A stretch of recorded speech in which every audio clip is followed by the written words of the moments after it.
Praise the Lord.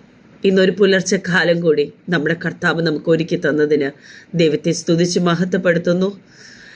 ഇന്നൊരു ദിവസം കൂടി കർത്താവിൻ്റെ തിരുവചനം പറയാൻ കഴിഞ്ഞതിൽ ദൈവത്തെ മഹത്വപ്പെടുത്തുന്നു. തിരുവചനത്തിലൂടെ നാം ഓരോരുത്തരും അനുഗ്രഹിക്കപ്പെടുവാനും അനേകർ ഈ തിരുവചനം എത്തിച്ചു കൊടുക്കുമ്പോൾ തന്നെ അവരെല്ലാവരും തന്നെ അനുഗ്രഹിക്കപ്പെടുവാൻ വേണ്ടി പ്രത്യേകം പ്രാർത്ഥിക്കുന്നു. ഇന്നത്തെ തിരുവചനം സങ്കീർത്തനം 38 അധ്യായം 9 മുതൽ 11 വരെയുള്ള തിരുവചനം. കർത്താവേ, എൻ്റെ ആഗ്രഹമൊക്കെ നിന്റെ മുമ്പിലിരിക്കുന്നു, എൻ്റെ ഞരക്കം നിനക്ക് മറഞ്ഞിരിക്കുന്നതുമില്ല. എൻ്റെ നെഞ്ചിരിക്കുന്നു, ഞാൻ വശം കെട്ടിരിക്കുന്നു, എൻ്റെ കണ്ണിൻ്റെ വെളിച്ചവും എനിക്കില്ലാതെയായി.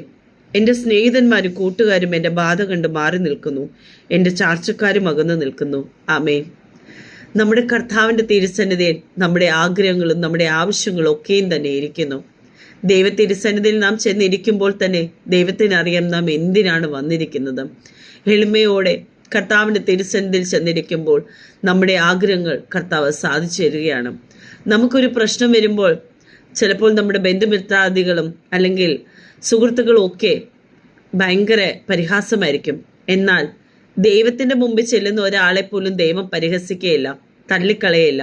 നമ്മുടെ ഒരു ആവശ്യവും ചെന്ന് പറയുമ്പോൾ കർത്താവിനറിയാം ഈ ആവശ്യത്തിന് വേണ്ടിയാണ് നാം ചെന്നിരിക്കുന്നത്. അതുകൊണ്ട് തന്നെ ഈ കർത്താവിനെ നമുക്ക് മഹത്വപ്പെടുത്തണം. എല്ലാ മഹത്വം ദൈവത്തിന് മാത്രം. നന്ദി, നമസ്കാരം.